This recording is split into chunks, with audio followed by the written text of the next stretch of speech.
Good evening, friends, and welcome to this month's edition of the Mystery Wine Blind Tasting.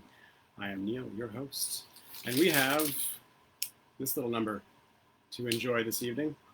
Just opened, pouring it now. As I do, who's joining us this evening?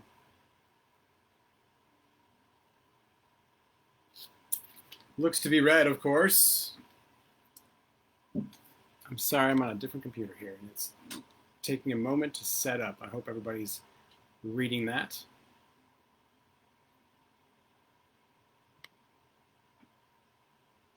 All right.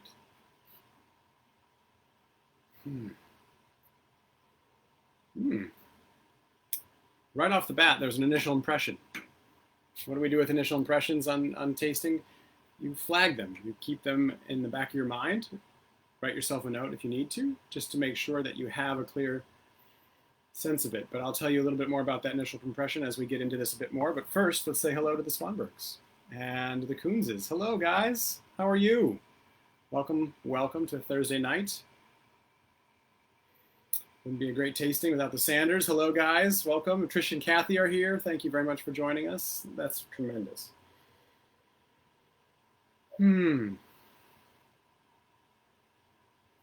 It smells lovely. Wow. Oh, hello. Peggy and Chris, wonderful to have you with us this evening with Missy and Gustavo. Always good to have you guys with us. Tremendous. I'm going to rely on Gustavo, of course, right, and his perfect expertise in the world of wine. So Gustavo, your comments totally welcome, and delighted that you are all getting together around the idea of sharing wine and this community experience of blind tasting. I was talking to some guests this week as they saw the wines that we have in the foyer, in the entryway, on display, and they were asking what it was that we did with those wines, explaining the process, and they said, oh, I would never, ever get a wine right. And I said, well, it's not really the case with this group. We work together, and my success rate in this forum is way higher than it would be as an individual. And so delighted that we have so many good returning tasters and some ringers with us this evening. I'm looking at you, Gustavo. Todd, hello. Good evening to you. So nice to see you the other night. Todd came in and drank some great Syrah. Drank me out of a Cornas, and then drank some other cool Syrah from the southern part of France. Chris and Courtney are here. Happy St. Patty's to you guys, too. I am not wearing anything green. I'm not wearing anything different than I normally do on any given day here at the restaurant, but a number of my colleagues are wearing green in spirit, so that's a great thing. Rob and Kathy, hello. You're in Haymarket with Jim and Loretta. Oh, fantastic. I haven't seen Jim in for a long time. Hello, Jim. Great to have you with us.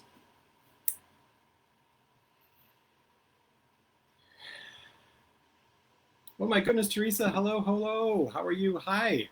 Teresa and I go way back to Tennessee days, working at Blackberry Farm.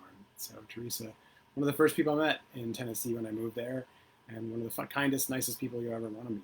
So having her welcome me to Tennessee was a special thing for me. Longtime friend of my wife's Stars as well. So cheers to you, Teresa. I'm sorry, you probably don't have the wine, but if you have a wine at home, raise that glass and play along if you wish. It's great to have you with us. So what are we looking at here, guys?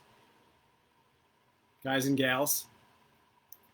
Let's talk appearance, right? What do you see? Is this wine, it's red, of course, and what are the elements that you get in this particular wine as you're looking at it? Is it clear and kind of see-through? Is it medium weight?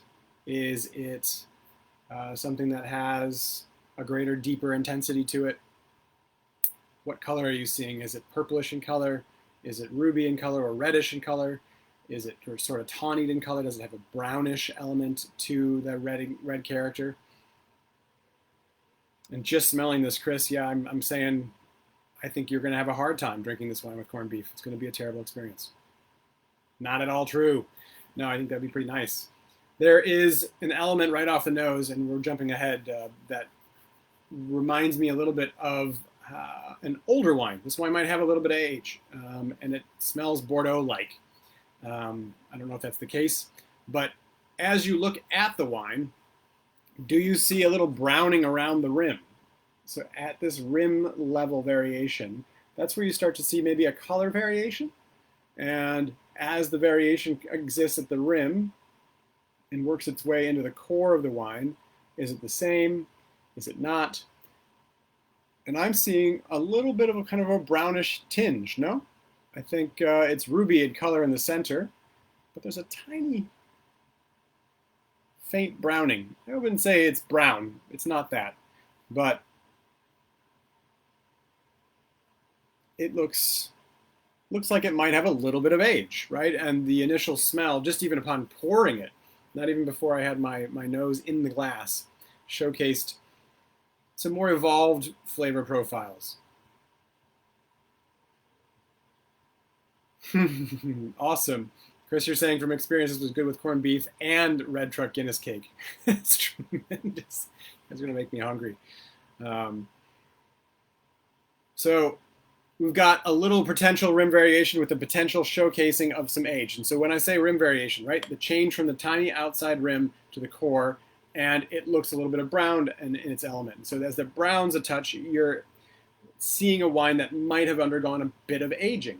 And what happens in aging, especially with respect to a red wine, you get pigmentation and color in the wine from the skins. And the tannins, over time, begin to fall out. And they fall out in the form of sediment. And as a wine loses some of its pigmentation in the form of sediment, you get a browning, a coloring, a discoloring, and a lightening of color that is an indication of age. So there might be a little bit here. Not for sure, but I think this is a wine that displays a little bit of that character visually, and then like I said, I got a little bit on the nose. Chris, I was joking. I think your corned beef will be tremendous with this particular wine. I think it'll be really good, and I was jealous. So, and then you've got the backing of Chris Shirley, who definitely knows where food and wine go and how they go together. So, all right, from the visual perspective of something ruby, what do you see with respect to the legs and then the formation of the tears? Should I say the tears as they drop and then the formation of the legs? I have myself backward. Does this wine look like it might be coming from a riper place? Is it higher in alcohol, higher in body, a greater viscosity? The tears form and they shoot, but they are focused and delineated. I think so. Some people are seeing me. Maybe I'm under body. So question, guys, where are you seeing me? For those of you that are with me, I'm under Field and Main Restaurant live now. According to this, Julie just came in and asked if I'm on Field and Main setting. They can't see you. So, I'm not sure. Just roll it. Kathy, Candy, and Terry and Kevin are joining us. We have a number of people on, so maybe they're looking at mine. 15 viewers at the present moment. Sorry for the interruption, guys. But tears forming into legs that are pretty defined. I don't know if you can make that out for those of you that don't have it, like Teresa.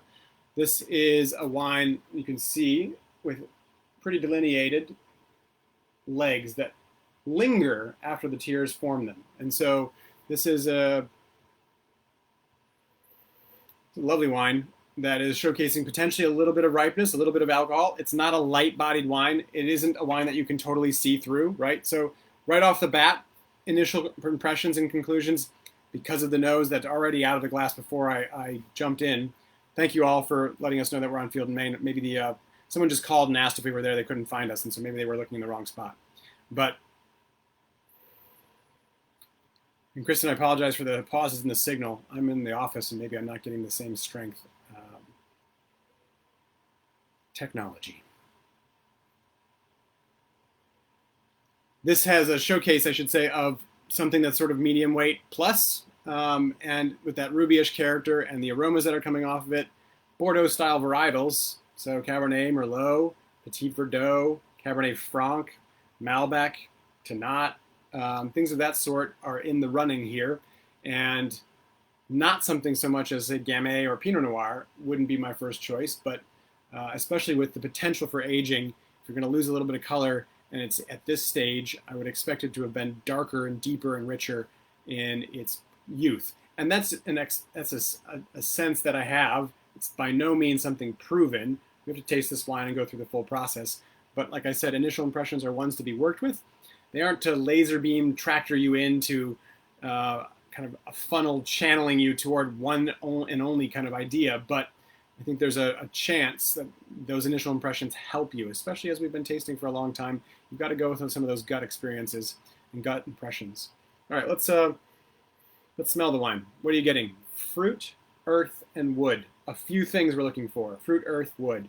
Are you picking up on fruit notes, on earthen notes, on wood-based notes? And when you say wood, we're not necessarily smelling just wood. We're smelling things that like spice, like cedar, like corn in some cases, like dill, vanilla. Those are indicators that this wine has seen some wood.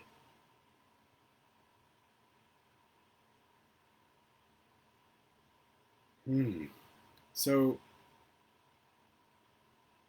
Jim, nice. Picking up some raisins and prunes and dried fruit. You're getting some strawberries, Chris. And are they fresh strawberries, tart strawberries, cooked strawberries, strawberry jam?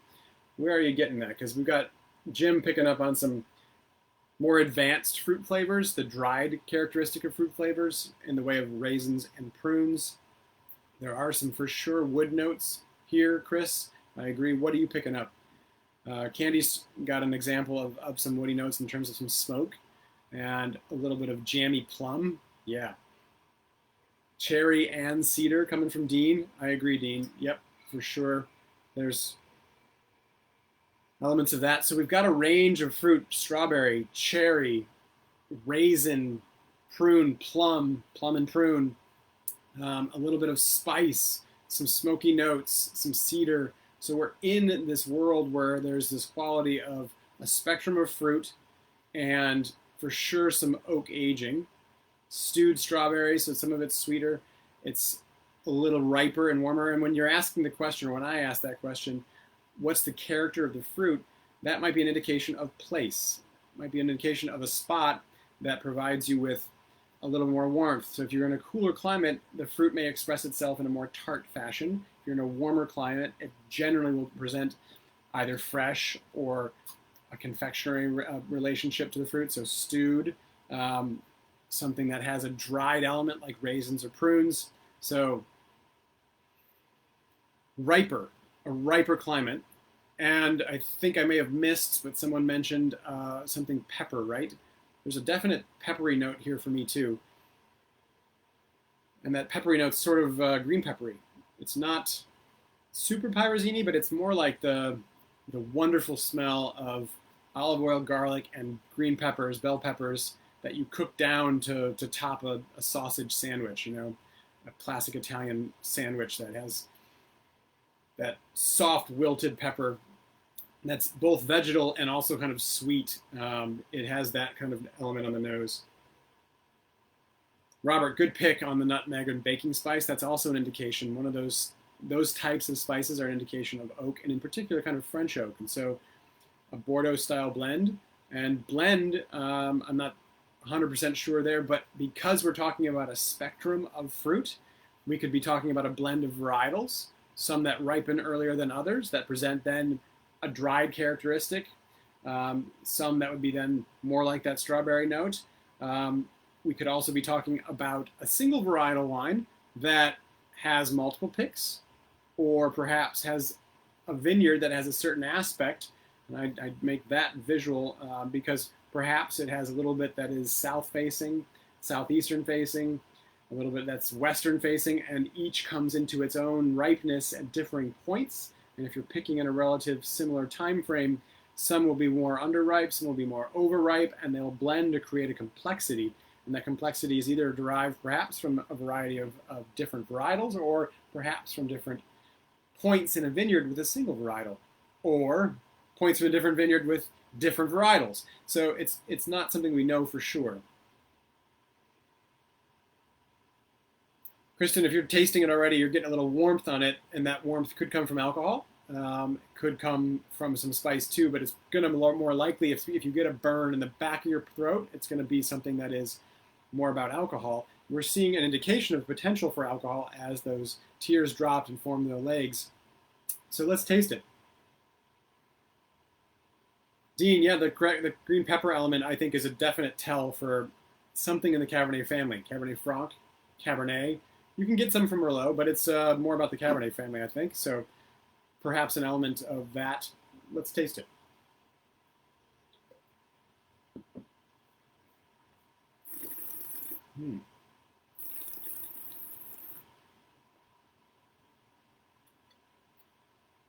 Ooh, there's a lot going on. I think I was predisposing myself for the half thought about age to something that would be a little bit more resolved. But this has got life. This has got some nice tannin and a nice quality that a number of you are noting of acidity and big alcohol. And that alcohol is on the back end. And there is a power to this. And that's an indication, I think, right? We're thinking about a place that should be warm. So if you said that this has got all the properties of, say, Bordeaux, and a Bordeaux varietal, you'd have to be looking at a pretty ripe spot, a riper spot with a ripe vintage. Or we look somewhere else where we could find those varietals. And I'm not completely sure about it being a Bordeaux blend just yet, but does this particular profile, medium plus acid, medium tannin, medium body? Is this 2%? Is this skim milk? Skim milk 2%? Whole milk? Where do you guys put this?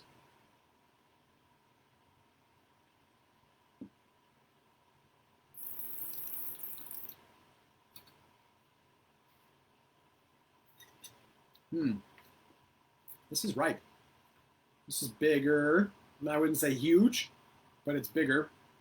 So it's medium plus body for me. Medium solid, but medium plus, I think. There's tannin here, but it's not aggressive. It's not something that's dominant, but it is definitely part of the experience. And yeah, that acid is present.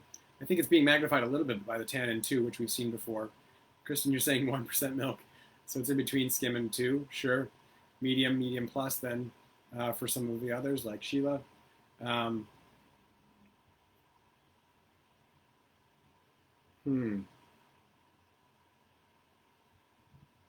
Yeah. All right, so we're talking about a medium plus, medium kind of all the way through. Kristen, you got this in a decanter of 620, and it's not that big, so it's softened a little bit more. Tannins aren't real prominent. They're just there, and they linger a little bit. There's a tiny bit on the roof of my mouth, a little bit on my gums. They're not in aggressive fashion, like I don't feel like I got to immediately reach for a toothbrush to rid my mouth of them, but they are really present. Ooh, Robert, that's nice. Yeah, and on the palate, right, what are you tasting? So beyond the taste profile, what's the flavor profile?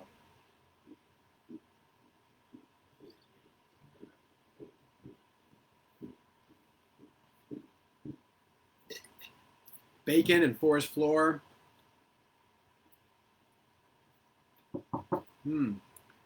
Nice. We have a color that suggests, per Dean's note, that it's not ripe, but it is relatively ripe, and perhaps that color is coming because of its age. Dean, I'm not sure if you were with us in the beginning, but my first thought looking at it was that it had a little bit of age in it. Candy, I like the addition of Pinotage, Chris, Carmenere, or Merlot. So we're going to kind of South America potentially with Carmenere and Merlot. And that would give us a warmer location and some of that pepper note and that pyrazine note. So I like the Carmenere call. Pinotage, there are elements here in terms of body and some of the qualities that we're finding. We could be certainly Pinotage. Carmenere and Merlot, yes. A lot of ripeness coming out for Candy. There's the ripeness, especially in the context of the alcohol. And there's a definite warming alcohol. A great way to describe that would be a bourbon-soaked strawberry. Thank you, Chris. Yes. There is a warming quality of the alcohol here, especially on the finish, where some of the tannin lingers, the acidity lingers, the elements, the taste elements of the wine are still present, but there isn't as much fruit, and the alcohol kind of peaks through at that point. So South America, South Africa, two Souths, maybe Chile more than, say, Argentina, but possibly other Argentina. And Bordeaux-like varietals, right? Carmenere, Merlot, certainly Bordeaux, and Pinotage having Cinsault in it, so Rhone element and Pinot Noir as a cross, could be there. The Carmenere makes a lot of sense. I've seen a lot more aggressive tannin in Carmenere from Chile, but also in its youth. And so this, if this is more aged, it could explain how we might have a little less of that aggressive quality and how it has sort of softened. So I like Carmenere a lot.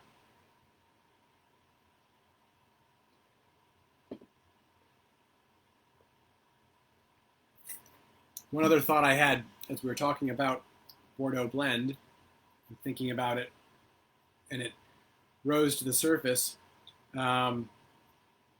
based on the comment about Pinotage in South Africa, is what if we're drinking sort of a Bordeaux style blend from South Africa or from Australia, somewhere that has a little more warmth than Bordeaux and expresses the character of those varietals in a pretty typical way, but with more warmth.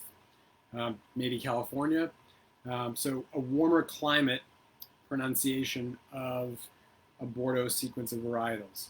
And that's where I think certainly Carmenere and Merlot or Carmenere and Cabernet or Carmenere itself is reflected in the wine from South America. But from South Africa, aside from potentially Pinotage, and I'm not getting a lot of like rubbery notes and petrol kind of notes that you might get from Pinotage. Not all of it, but some of it.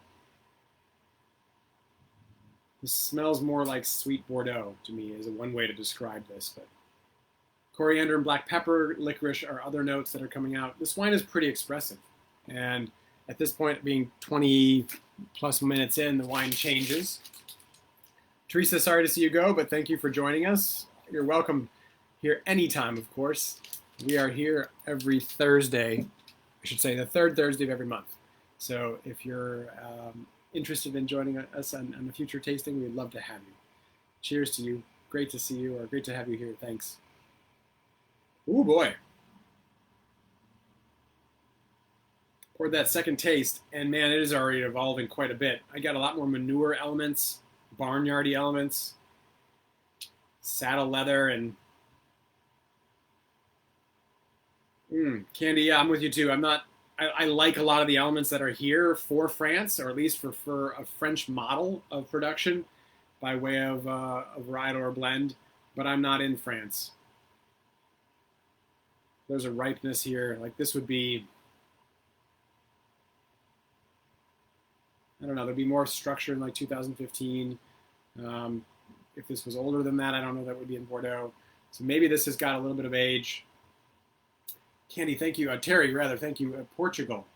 And Kristen saying the Maipo Valley. I like that. I mean, like, Carmenere from the Maipo, like we're going to get some cooling elements, but you're going to get some intensity of ripeness. Looking for specificity on the leather. Thank you, Dean. I'm going to go more on the horse side. Yeah, but there's a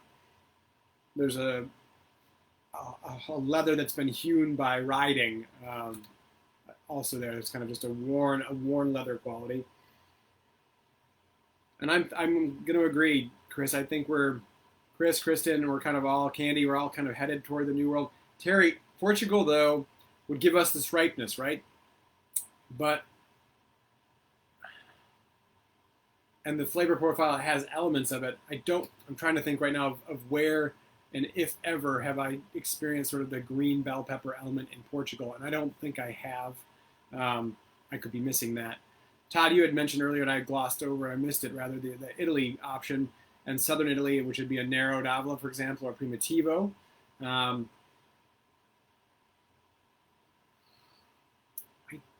don't think so personally. Narrow, maybe more volcanic and a little bit richer, deeper, darker. We wouldn't see that strawberry note, maybe not. Primitivo though, maybe. There's almost a little Brett kind of quality coming in now too. Syrah, we got some of that smokiness before. There's a little bit of meatiness coming on now. So Syrah is an absolutely opportune one of the varietals that are something to be considered there. An Irish wine, I don't think so. It's not green, so we don't have to worry about that today.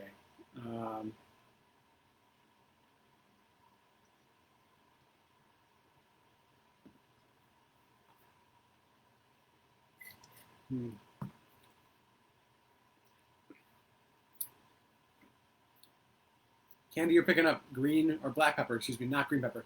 So I'm getting green pepper on the nose, more black pepper, white and black pepper on the palate. It's not very green. It doesn't taste astringent. The tannins are mostly ripe and full. It doesn't taste like a wine that is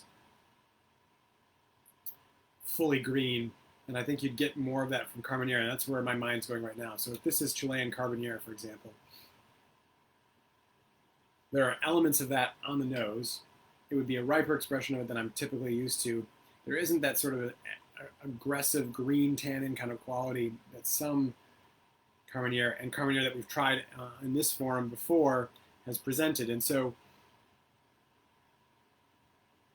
I'm liking kind of either, we got to work through the sort of Pinotage element or Merlot element. This has Cabernet notes, so maybe it's a Cabernet blend.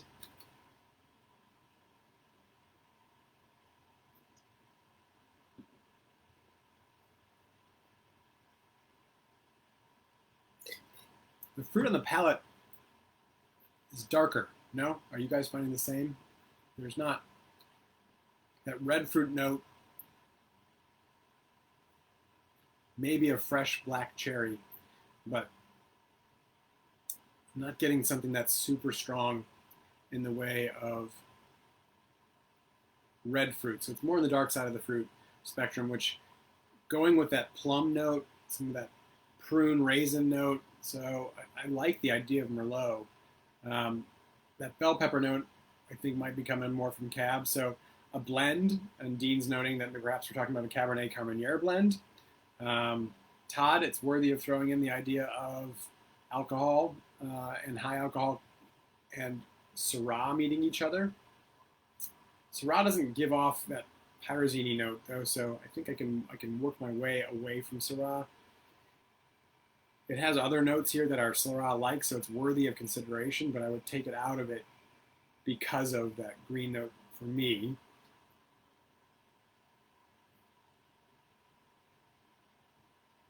Candy, are you just noting that all four of you like the wine? Because that's a good thing. Yeah, it's a neat wine. It's a wine that is both drinkable and one that makes you want to think a little bit about it and ponder it a second and eat some corned beef. Can it handle the cabbage? If you've got corned beef and cabbage, is it working with the cabbage? The second pour went quickly. So, all right. Initial conclusions about this wine. To recap where we were, right? Where were we? We're in a spot that it's a medium weight wine with some alcoholic profile, so a little bit of a higher alcohol, high, medium plus acid, medium tannin, potential for some age based on some rim variation and developed aromatics. On the palate too, there's still a youthful element to it, but there's a nice layering of flavors. There's both primary fruit components and sort of that tertiary or secondary set of aromas, which also bolster the idea of a little bit of age that's on the wine. It has a red to dark fruit kind of spectrum on the nose and more dark fruit with good dollops of both sort of cedar and spice on the nose and on the palate. I got a little bit of vanillin element on the palate too first when I tasted it. Primitivo suggestion on Zin. We're headed potentially into Pinotage land. Merlot-based blend with Cabernet Carmenere, Cab Merlot blend. Some people are in the Syrah idea camp. So Washington, South America, basically Chile, South Africa is kind of where we're looking because we're on the side that it is more New World than old, but it has some Old World sensibility about it. It's just the warmth and the higher alcohol that presents in a way that suggests we should be in the Old World, or excuse me, in the New World.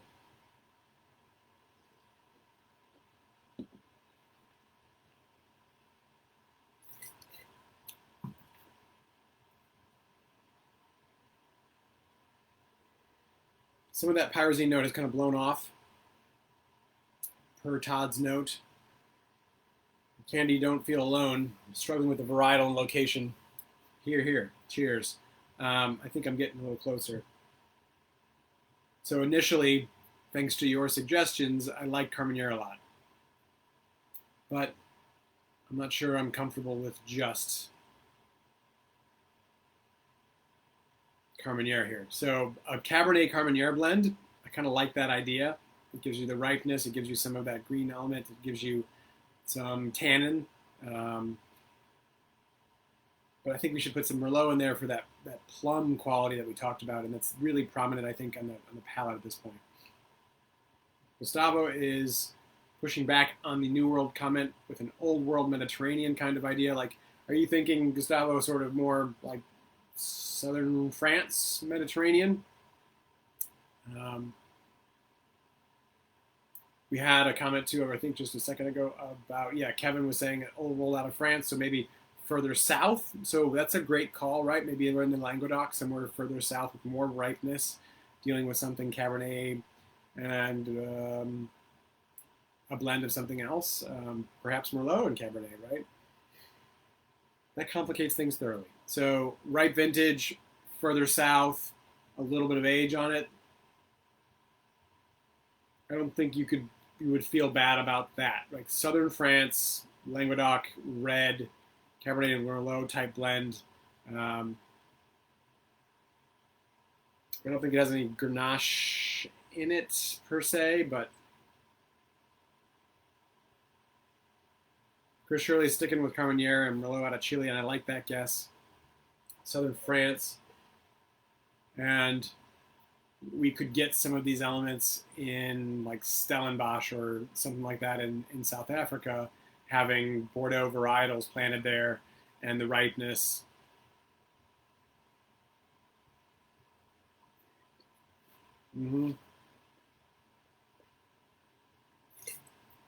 Robert, I think that's a great move, or one at least I like. Chilean Cab Merlot blend. There's oftentimes a little bit more silkiness coming, while this wine has a smoothness to it. It's got kind of just that undercurrent of fluffy tannin that I'm not sure we'd get from Chile, but we would get that ripeness. That's a good guess. Would we not pick that up from, say, South Africa or Washington or southern France?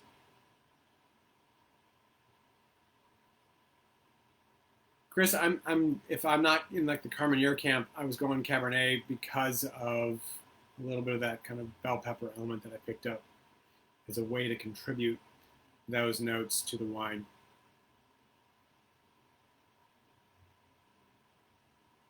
I don't know, maybe I go back to Chile. So Chile, for me, Chile, South Africa, and southern France.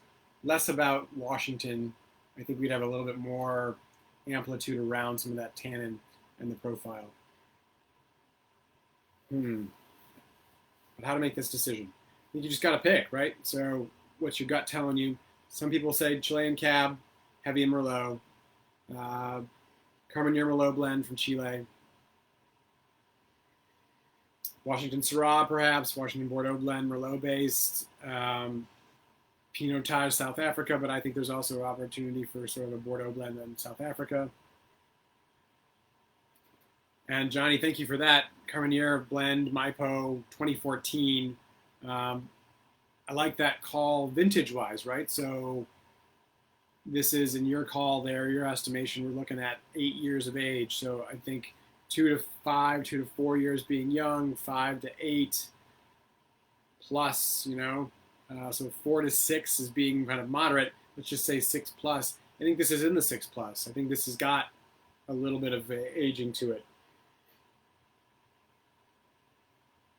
Yeah, Eric, thank you for that question about Australia. It was in the thought process for a second there, and I didn't really circle back to it.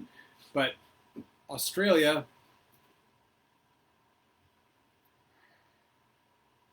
a character of kind of confectionery fruit. This is dried fruit, which you could get from Australia. Tannin expression maybe. And there is no eucalyptus kind of minty element that I would immediately kind of put me in Australia. But you could be in a place like the McLaren Vale or something like that that would have a little bit more leanness, but still power and structure and alcohol. I think we're all in sort of the same vein here, trying to explain the complexities and the intrigue. And so for me, I think that means a blend. I don't think this is about one site giving you a multiple kind of profile or, many sites being blended in the single varietal, but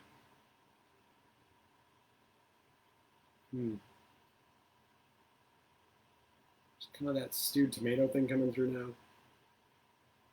Yeah, and if it is South African blend 2014, Trisha's pointing that out, Robert's also pointing that out. We're talking about a wine that is old for this. And so kudos to Julie for finding something with a little bit of age on it to add to the mix. Tasting older wines is more challenging because they taste more old than they taste like a particular place or varietal, right? And so, all right, we got to pick. We're 10 minutes past where we normally kind of at least venture into some thoughts.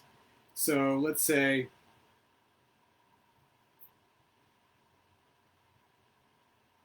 I'm going to say Merlot Cabernet blend.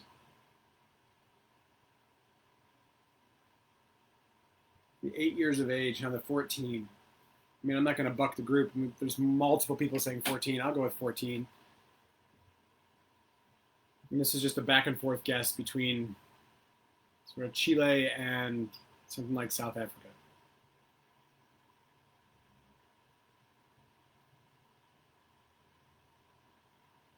And I think I'm going to go gut with South Africa. All right, so something like Stellenbosch. Plum's a great indicator of Merlot. And so I think, Candy, for your question, it helps me to kind of bolster this even just a bit more. Let's go Plum, Merlot, and maybe a Merlot-based blend with Cabernet in it. So, and I'm going to go South Africa. It's like Stellenbosch 2014. And to the question about who picked these, yeah, Tony used to pick them, and Tony has moved into the world of distributing wine. And these wines of this year were picked by Julie, and Julie's been doing a great job thus far, and has a number of wines already picked. They're here at the restaurant for the next several months. So, Todd, I agree. Julie rocks. All right, I got to stick with it. I just do. Merlot-based blend from South Africa. Something like Stellenbosch, but yeah, Stellenbosch 2014. Let's see where we're at. Ah, damn, awesome. 2014, way to go, guys. This is 2014. I wouldn't have got there necessarily without you. Merlot, it doesn't say whether it's blended, but I gotta feel like there's a little bit of a blend there. This is from Kiermont. We carry a red blend from them that is delicious from South Africa, from Stellenbosch. So we did pretty well here, folks. Thank you so much. This is a nice wine. Well done. And 2014 in particular, we can get a little bit of age. That is a cool wine for 30 bucks. That is a wine that you could keep for a little while longer, and it would present, I think, with a little bit more intrigue too as it goes, but it is pretty cool right now with corned beef or whatever else you have with you. But also I think would merit keeping it open for a bit and just watching it evolve, because it continues to do so. Wow. Cheers, everybody. This was a fun one. Kudos to you, Julie. Thank you very much for the fantastic wine. Kiermont is like a single producer. It's a one-man operation, from what I recall, in Stellenbosch, doing things with mules and hand harvesting, and just doing a really great job.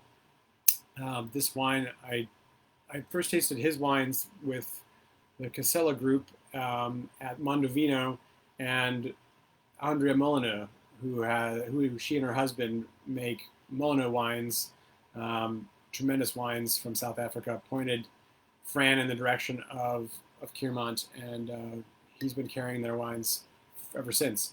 Tremendous wine. Good job to you, Gustavo, too. Thank you for participating. This is pretty dang neat, and with all of your help, I think no doubt it was an amazing experience. So this is 36 Merlot. I think this is 100% Merlot, a bottling. They do make a Bordeaux blend that's 36 Merlot, Cab Franc, Malbec, Syrah, and Petit Verdot. I think this might be just a straight Merlot because it's listed as such.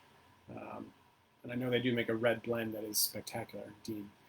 Trisha, I'm delighted you loved it, and I hope we get together again in about a month to taste the next wine and love that one too. I'm sure we will.